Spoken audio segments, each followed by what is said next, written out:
India voice, आपकी सोच, आपकी आवाज। नमस्कार, मैं अश्विनी दीक्षित और आप देख रहे हैं इंडिया वॉइस। शुरू करते खबरों का सिलसिला। बड़ी जानकारी आपको बता रहे हैं, भोले बाबा डेयरी ग्रुप पर आईटी की बड़ी कार्रवाई। खाद्य उत्पाद कारोबारियों के 35 ठिकानों पर छापा। आगरा से दिल्ली तक ताबड़तोड़ आईटी रेड। 150 से ज्यादा आयकर अफसर कार्रवाई में शामिल। आपको बता दें कि छापे में करोड़ों की नकदी बरामद, सोना चांदी के जेवर, बेनामी संपत्तियों के सुराग, विदेशी निवेश से जुड़े साक्ष्य मिलने का दावा। नकली घी से करोड़ों की कमाई का शक, मिलावटी घी बनाने के दस्तावेज जब्त। बड़ी जानकारी आपको बता रहे हैं। आगरा से दिल्ली तक भोले बाबा डेयरी ग्रुप के खिलाफ आयकर विभाग ने ताबड़तोड़ छापेमारी की। खाद्य उत्पाद कारोबारियों के 35 ठिकानों पर रेड की गई। आपको बता दें कि जिसमें 150 से ज्यादा आयकर अफसर शामिल थे। छापेमारी के दौरान करोड़ों रुपए की नकदी बरामद की गई। इसके अलावा सोना चांदी के जेवर और बेनामी संपत्तियों के सुराग भी मिले। विभाग ने विदेशी निवेश से जुड़े दस्तावेज और साक्ष्य जब्त किए। आरोप है कि नकली घी से करोड़ों रुपए की कमाई की जा रही थी। कार्रवाई में मिलावटी घी बनाने और बेचने से जुड़े दस्तावेज भी जब्त किए गए हैं। आयकर विभाग का दावा है कि ये छापेमारी समूह की वित्तीय अनियमितताओं को और काले धन की जांच के लिए की गई।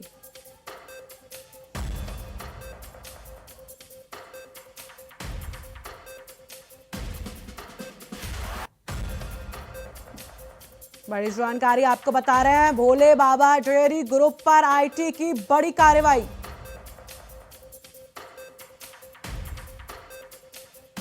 बड़ी जानकारी आपको बता रहे हैं, खाद्य उत्पाद कारोबारियों के 35 ठिकानों पर छापा। अहम जानकारी आपको बता रहे हैं, आगरा से दिल्ली तक ताबड़तोड़ आईटी रेड। अहम जानकारी आपको बता रहे हैं, आगरा से दिल्ली तक ताबड़तोड़ रेड। 150 से ज्यादा आयकर अफसर कार्रवाई में शामिल। अहम जानकारी आपको बता रहे हैं। आपको बता दें कि छापे में करोड़ों की नकदी बरामद की गई है। सोना चांदी के जेवर, बेनामी संपत्तियां के भी सुराग मिले हैं।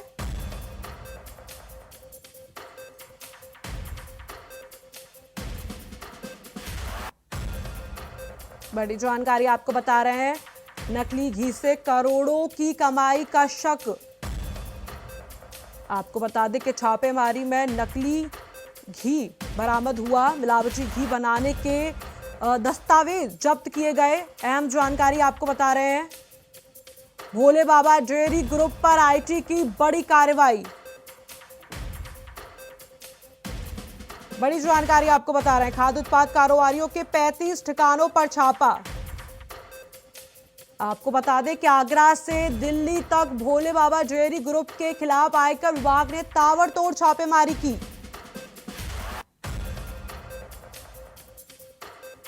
एक 150 से ज्यादा आयकर अफसर कार्रवाई में शामिल। अहम जानकारी बता रहे हैं आपको, छापे में करोड़ों की नकदी बरामद।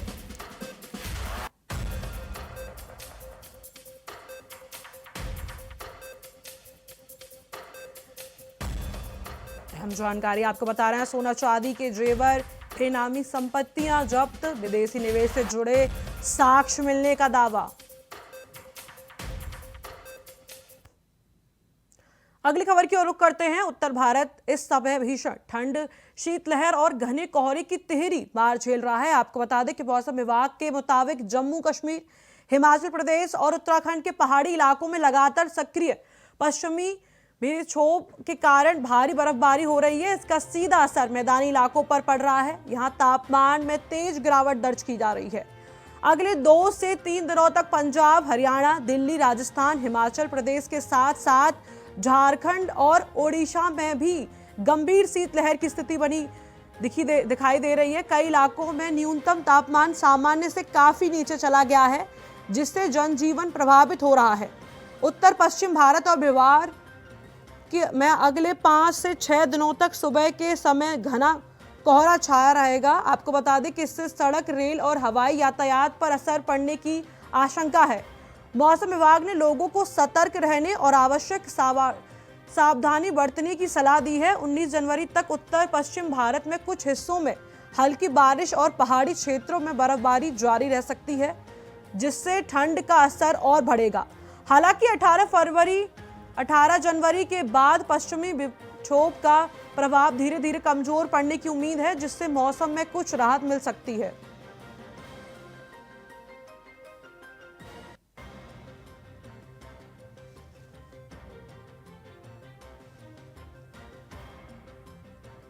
दिल्ली और राजस्थान में भीषण ठंड। आपको बता दें, उत्तर भारत में भीषण ठंड और शीतलहर के चलते लोगों का जीवन हुआ प्रभावित।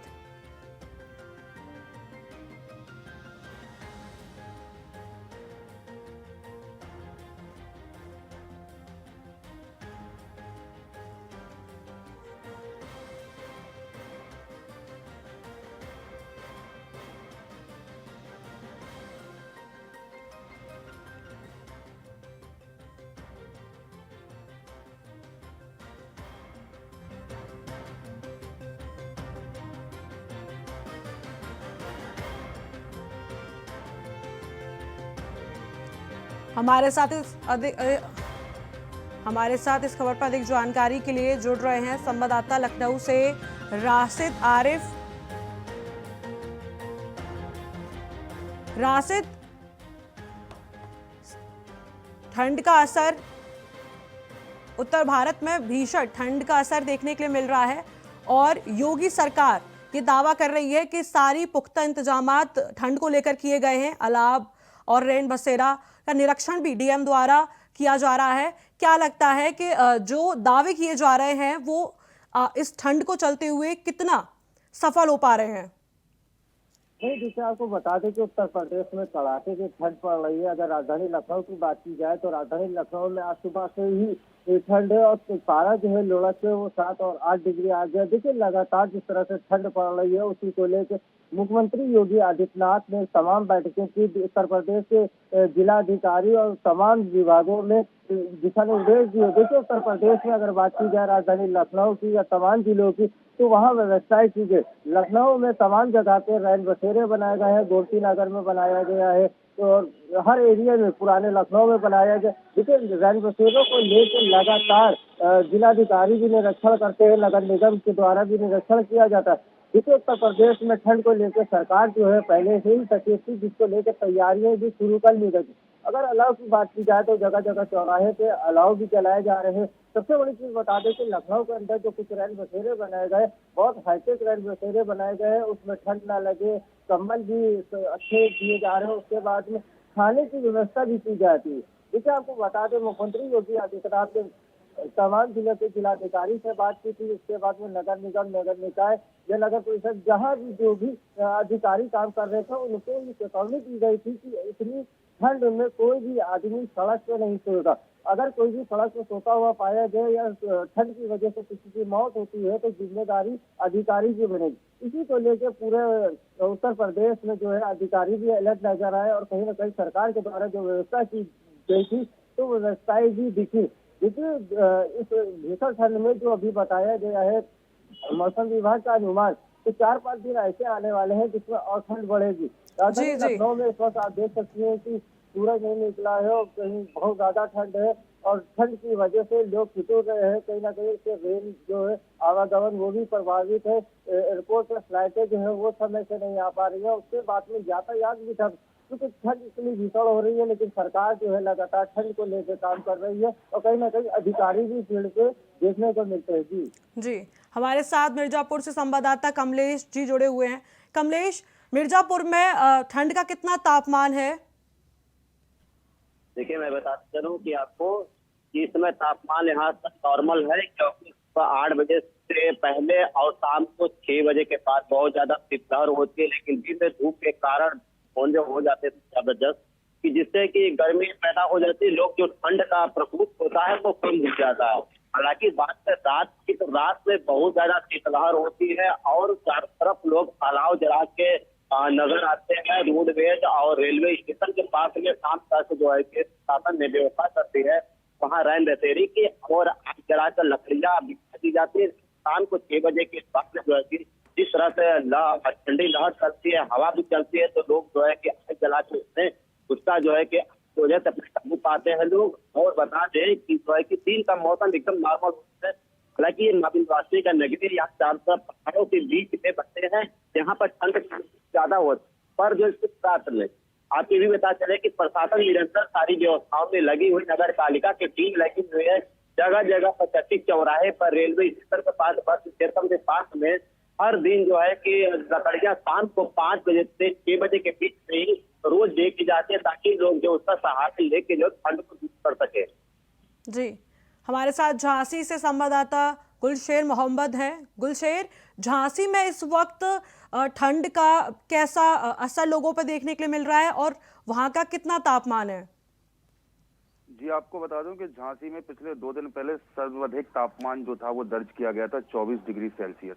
वहीं झांसी के मौसम वैज्ञानिक आदित्य कुमार सिंह का कहना है कि झांसी का मौसम अभी इसी तरीके से बना रहेगा। दिन का जो तापमान है वो 22 से 24 डिग्री सेल्सियस के बीच में रहेगा। वहीं न्यूनतम जो तापमान है वो 15-16 डिग्री देखा जाएगा। वहीं उन्होंने आगे जानकारी देते हुए बताया है कि 17 तारीख के बाद मौसम में बदलाव आ सकता है, हल्की बारिश के आसार है, जिसके बाद फिर से कड़ाके की ठंड देखने को मिलेगी। वहीं आपको बता दें कि जिला प्रशासन द्वारा लगातार ठंड को लेकर अस्थायी रेन बसेरे भी बनाए जा रहे हैं। वही बात की जाए नगर निगम द्वारा अलाव की व्यवस्था की, जो कि अभी भी पूर्णतः रूप से दुरुस्त नहीं हुई है। कई जगह ऐसी जगह देखी जा रही हैं जहां रात्रि होने तक भी लकड़ियां नहीं पहुंच रही हैं, जो कि एक बहुत बड़ी जो चूक कहा जाए वो ठंड को लेकर, क्योंकि जैसे ही शाम का समय होता है वैसे ही शीत लहर चलने लगती है, ठंड का प्रकोप है, गलन वाली ठंड है, जिससे राहगीरों को काफी समस्या आती है। अगर नगर निगम चाहे और समय से अगर लकड़ियां पहुंचा दे तो लोगों को इस प्रकार की दिक्कत का सामना नहीं करना पड़ेगा।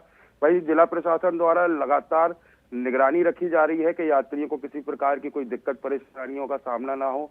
वहीं हाईवे भी इस समय क्लियर है, क्योंकि इस समय ज्यादा धुंध नहीं पड़ रही है। झांसी का मौसम सुबह होते ही साथ खिली धूप के साथ होता है और अभी यहाँ का अधिकतम जो तापमान है वो 22 डिग्री दर्ज किया गया है। जी, शेरगुल मोहम्मद, झांसी में रात के वक्त कितना तापमान कितना तक पहुंचता है? जी, आपको बता दूं अभी झांसी का जो न्यूनतम रात का तापमान देखा गया है इस वक्त वो आपका 10 से 11 पहुंच रहा है जी। और गलन वाली ठंड है। और रात के 11-12 बजे के बाद हल्का सा कोहरा भी रहता है, जो कि सुबह तक रहता है, मगर सुबह होते ही साथ कड़ाके की धूप निकलती है, जिसके बाद लोग अपनी छतों पर धूप का आनंद लेने आ जाते हैं। इस समय झांसी का जो तापमान है वो सामान्य बना हुआ है। इस समय कड़ाके की ठंड यहाँ पर नहीं देखने को मिल रही है। जी, लखनऊ से राशिद, लखनऊ में इस वक्त कितना ठंड की जो मार लोग झेल रहे हैं और कितना तापमान लखनऊ का इस वक्त है? चल रही है। अगर बात की जाए सुबह 5 बजे के वक्त जो है पारा 8 सेल्सियस का, और अगर अभी बात की जाए तो पारा 10 से 11 है। देखिए शीतलहर चल रही है, रात से ही ठंड शुरू हो जाती है, लेकिन अगर बात की जाए तो सुबह से शीतलहर चल रही है और बहुत ज्यादा लोगों को दिक्कत हो रही है। आवागमन पे जो है काफी असर पड़ रहा है। आज से स्कूल भी खुल गए हैं, तो कहीं ना कहीं जिलाधिकारी जो है हो सकता है कि स्कूल की छुट्टी बढ़ा दें आगे, क्योंकि आज तक की छुट्टी थी और छुट्टी खत्म हो गई तो स्कूल खुल गए। दूसरी चीज आपको बता दें कि लखनऊ में जो पारा है वो काफी लुढ़क गया है और शीतलहर के लिए कड़ाके की ठंड है। लेकिन आपको बता दें कि इस ठंड के बीच में तमाम जो सरकार के द्वारा, नगर निगम के द्वारा, तमाम विभाग के द्वारा जो इंतजाम किए गए हैं उससे कहीं ना कहीं लोगों को राहत मिल रही है।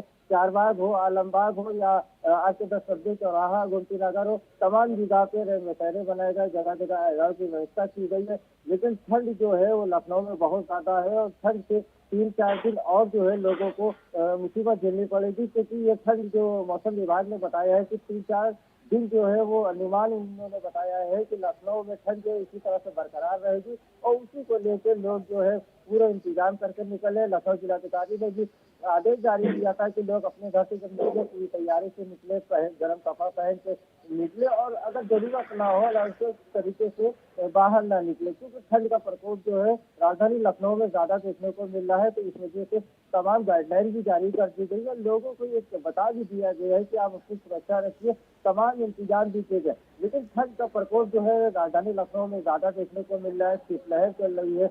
पिछले 2-3 दिन पहले जो है वो सूरज निकला था, धूप थी, काफी अच्छी धूप थी, तो लग रहा था लोगों को कि अब जो है मौसम से लोगों को निजात मिलेगा। लेकिन वही पिछली के दूसरे दिन जो है जो ठंड पड़ी है लखनऊ में, तो इसे ये माना जा रहा है, जो मौसम विभाग ने भी बताया है कि अगले 2-3 दिन जो है ऐसे ही ठंड रहने वाले हैं। लोगों को इसी ठंड में अपने सारे काम करने पड़ेंगे। जी जी राशिद, लखनऊ में उत्तर प्रदेश में जो ये रेड डेडलाइन जो आई है, जिसमें ये बोला गया है कि बच्चों के जो स्कूल हैं वो बंद हो जाएंगे ताकि ठंड से बच्चों को परेशानी ना हो, उन्हें बीमार ना पड़े, तो क्या कुछ इस पर जानकारी है?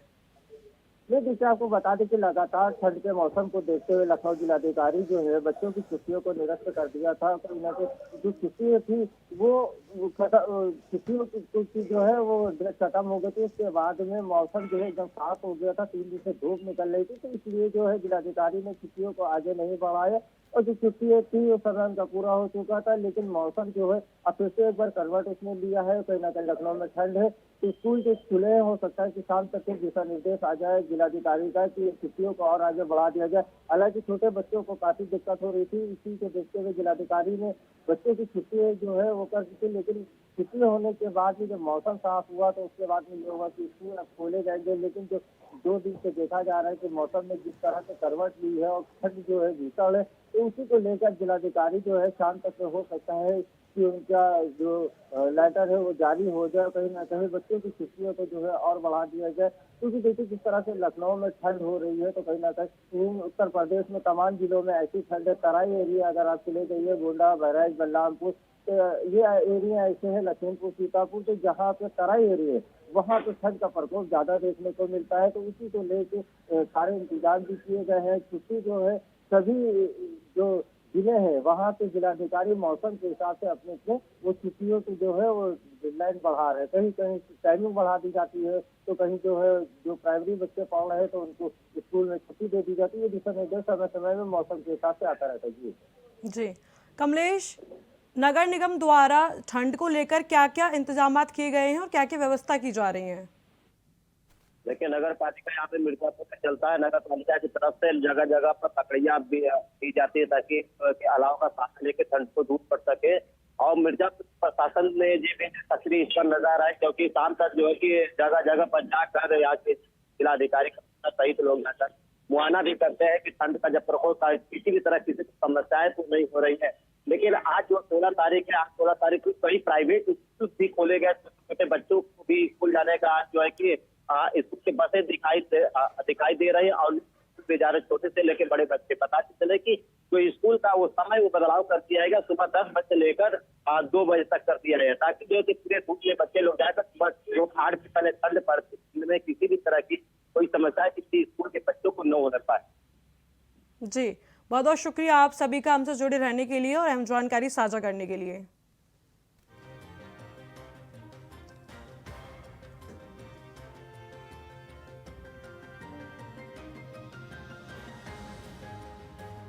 मैदानी इलाकों में तापमान में तेज गिरावट। आपको बता दें कि उत्तर भारत में भीषण ठंड और शीतलहर जारी है, जिसके चलते मौसम विभाग की तरफ से रेड लाइन जारी किया गया है।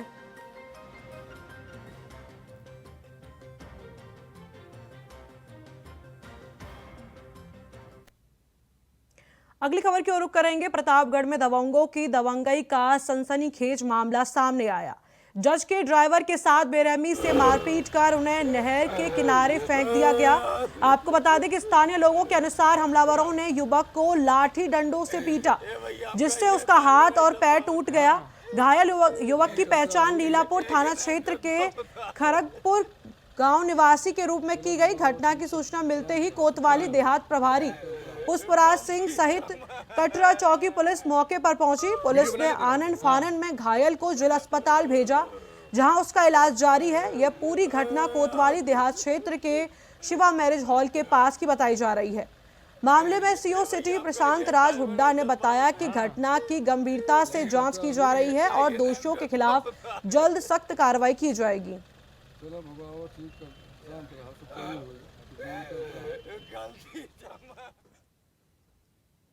अगली खबर की ओर रुख करेंगे। आगरा के बाहा थाना क्षेत्र में संपत्ति विवाद को लेकर भाई बहनों के पक्षों के बीच जमकर झगड़ा हो गया और मारपीट की गई। मामला तहसील परिसर का है, जहां संपत्ति में हिस्सेदारी को लेकर लंबे समय से विवाद चल रहा था। बताया जा रहा है कि बातचीत के दौरान कहासुनी बढ़ गई और देखते ही देखते दोनों पक्षों के आपस में भिड़ंत हो गई। झगड़े के दौरान दोनों ओर के कई लोग घायल हो गए। घटना के बाद दोनों पक्षों ने एक दूसरे पर मारपीट के आरोप लगाए और पुलिस को सूचना दी। शिकायत मिलने पर पुलिस मौके पर पहुंची और घायलों को मेडिकल परीक्षण के लिए भेजा गया। पुलिस ने दोनों पक्षों का मेडिकल कराकर मामले की जांच शुरू कर दी है। पुलिस का कहना है कि जांच के बाद दोषियों के खिलाफ आवश्यक कानूनी कार्रवाई की जाएगी।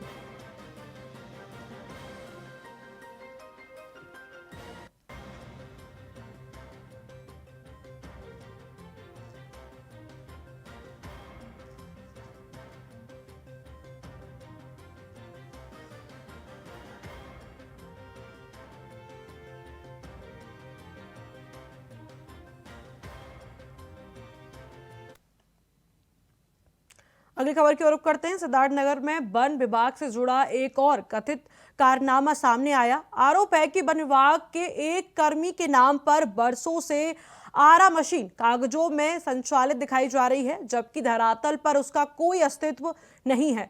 ग्रामीणों का कहना है कि आरा मशीन बहुत पहले लगाई गई थी, लेकिन फिलहाल मौके पर कोई मशीन मौजूद नहीं है। सूत्रों के अनुसार टेडिया निवासी एक व्यक्ति ने अपनी आरा मशीन मात्र 1 महीने के लिए किराए पर ली थी, लेकिन विभागीय मिलीभगत से उसे बरसों से संचालित दिखाया जा रहा है। बताया जा रहा है कि आरा मशीन गौरी शंकर के भाई शिव सोनी की है। आरोप है कि कम समय में करोड़ों रुपए की संपत्ति बनाई गई, जिससे आय के स्रोतों पर सवाल खड़े हो रहे थे। सबसे बड़ा सवाल ये है कि एक सरकारी कर्मचारी ने भाई के नाम पर लाइसेंस कैसे ले लिया और हर साल विभाग द्वारा भारी रकम लेकर रिन्यूअल कैसे करा लिया। मामला कपिलवस्तु नगर पंचायत के चैनपुर भुट्टे के पास का है।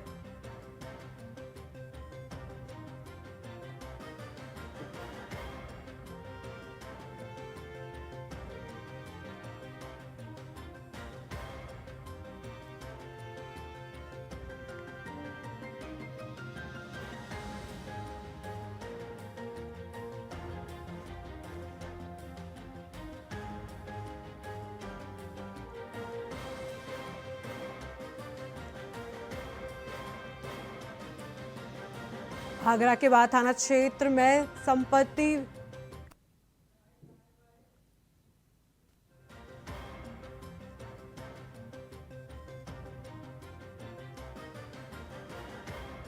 आपको बता दें कि सिद्धार्थनगर में वन विभाग से जुड़ा एक और कथित कारनामा सामने आया है। आरोप है कि वन विभाग के एक कर्मी के नाम पर वर्षों से आरा मशीन कागजों में संचालित दिखाई जा रही है, जबकि धरातल पर उसका कोई अस्तित्व नहीं है। ग्रामीणों का कहना है कि आरा मशीन बहुत पहले लगाई गई थी, लेकिन फिलहाल मौके पर कोई मशीन मौजूद नहीं है। सूत्रों के अनुसार टेडिया निवासी एक व्यक्ति ने अपनी आरा मशीन मात्र 1 महीने के लिए किराए पर दी थी, लेकिन विभागीय मिलीभगत से उसे वर्षों से संचालित दिखाया जा रहा है। बताया जा रहा है कि आरा मशीन गौरीशंकर के भाई शिव सोनी की है। आरोप है कि कम समय में करोड़ों रुपए की संपत्ति बनाई गई, जिसे आय के स्रोत पर सवाल खड़े हो रहे थे। सबसे बड़ा सवाल यह है कि एक सरकारी कर्मचारी ने भाई के नाम पर लाइसेंस कैसे ले लिया और हर साल विभाग द्वारा भारी रकम लेकर रिन्यूअल कैसे किया जा रहा है। मामला कपिलवस्तु नगर पंचायत के चैनपुर भट्टे के पास का है।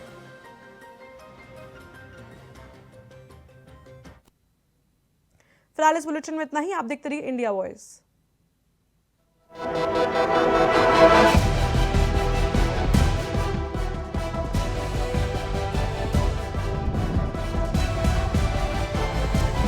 इंडिया वॉइस, आपकी सोच, आपकी आवाज।